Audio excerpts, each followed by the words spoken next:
I envision a number of Monday Labs or other things involving racism as part of role-playing game content.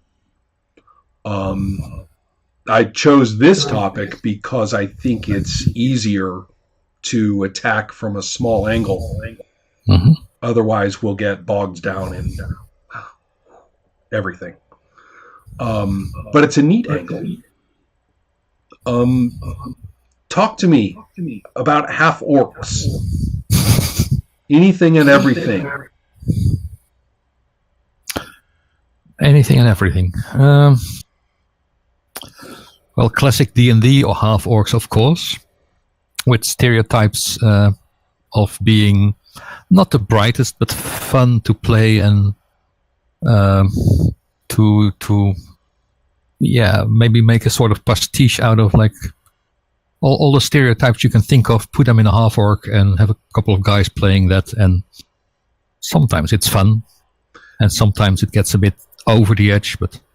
Well, when you say classic, do you mean the advanced D&D? I mean perfect. This one. Yes, that's what I'm thinking too.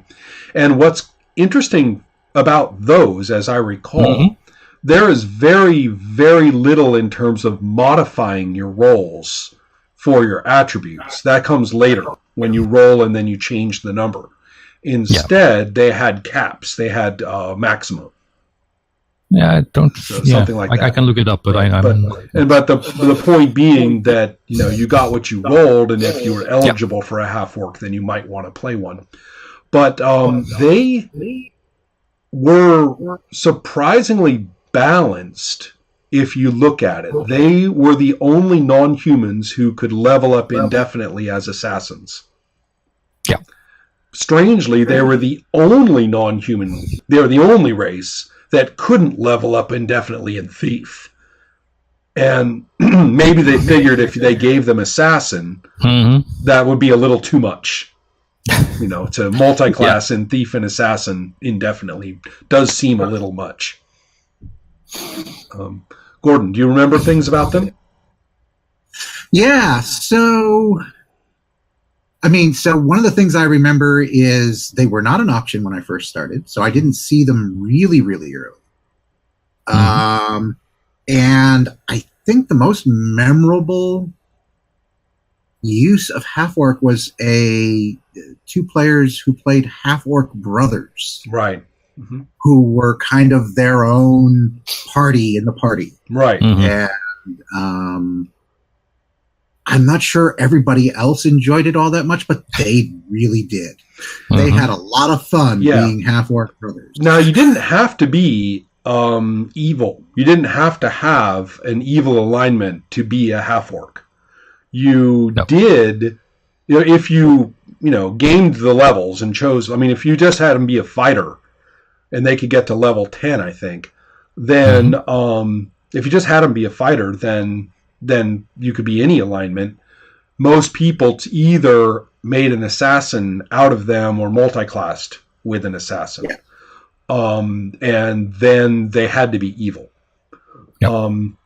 They also, there's some really interesting things. A lot of it's taken out of very interpretations of Tolkien's text. There's a lot of talk of half-orcs in The Return of the King when they come back to the Shire. And there was talk about how in other lands that the hordes of Mordor had subverted, that they did so with half-orcs infiltrating the population. And they're described as sallow-faced and kind of unattractive and, mysterious, dodgy strangers and stuff like that. And there's a lot of talk in the book about how 90% of half-orcs are, repulsive. They're so orc-like as to not be tolerable. But 10% of them, and I think they're pretty explicit, can pass as human. So you have this kind of interesting notion of like, well, do we know he's a half-orc or not? And I don't recall ever really using that in play. The picture of the half-orc is pretty recognizably not fully human, and I think people went with that. And there was, but also very human in that they don't have big tusks and stuff like that. Right? Yeah. So, well, I mean, there was really a transformation of the orc at one point from the real sort of pig-headed, right, not that Tolkien-esque, right, in D&D to more Tolkien-esque in D&D. And he didn't. Those pig-headed dudes actually didn't last very long at all. They didn't show up. They showed up in a couple of modules, but not much.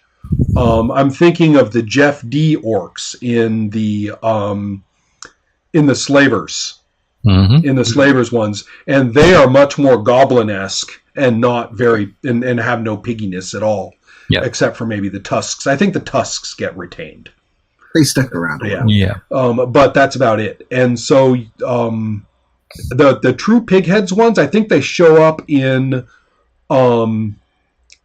I think they show up a little bit in Holmes. They're definitely, it's the famous Sutherland picture in the Monster Manual that kind of does this. Yeah. And after that, they don't really, I mean, a little bit here and there, but they don't really take. No. So the idea of a half man, half pig doesn't really stick around for the half orcs. But Otis pictures of half orcs also in the Slavers. Those Slavers modules are just like deeply embedded, you know.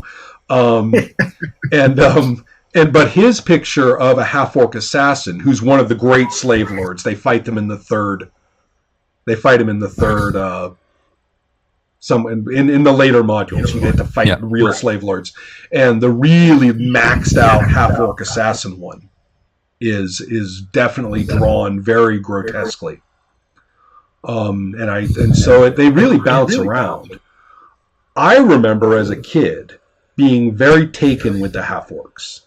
This was your chance finally to play a badass, a character that everybody else was, scared of, or this was sort of your first chance at your anti-heroic player character. And you got to be obnoxious at the table too. I mean, it was implied that you got to be obnoxious, and nobody could tell you not to.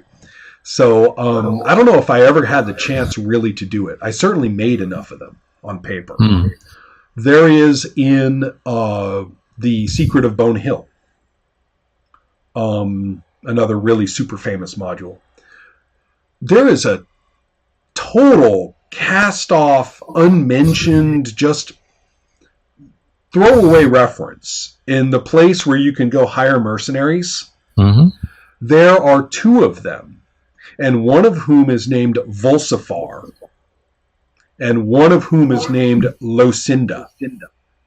And I think one of them's human and one of them's half-orc, and they're like combo assassin, fighter, thief types.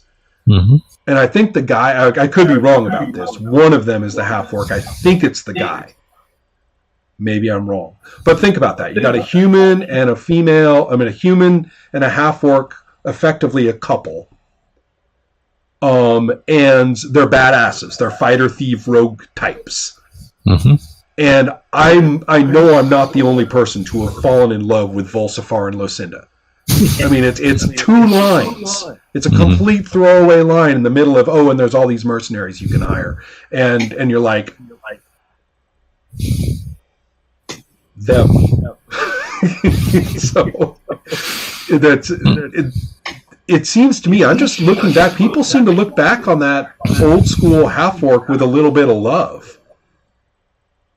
I mean, we still had good memories with it, a couple of them. I think one time a friend of mine was the game master, and there were, I think, either 2 or 3 half-orcs played at the party, and they were doing stuff like,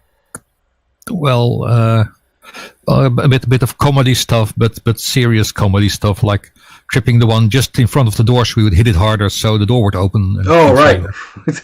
I see. And silly things with ropes and logs of wood to go up faster. So you throw the wood, so the half-orc would fly up and I see. Right. Come down again, and they were not the smartest of the bunch, so they would go for, and the players would go for it. Right.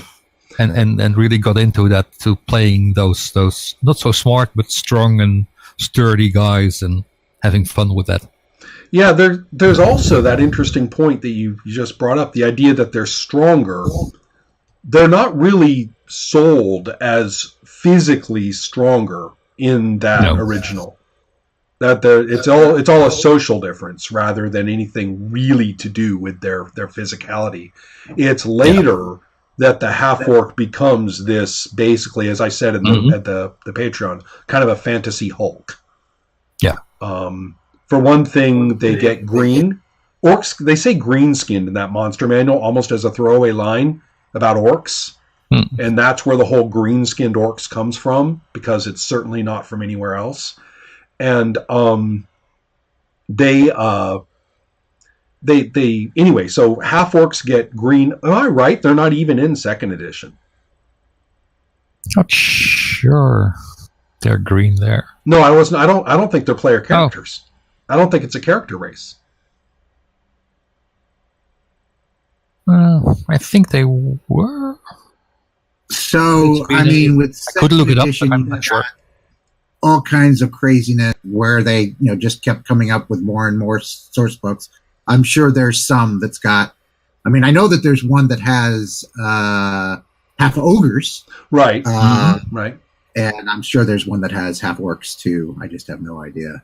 Yeah, I think they were downplayed in 2nd edition at the very least.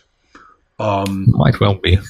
The other interesting point about that is that the big shift when you get to 3rd edition and especially 4th is to get away from the idea that a half-orc has a orc parent and a human parent.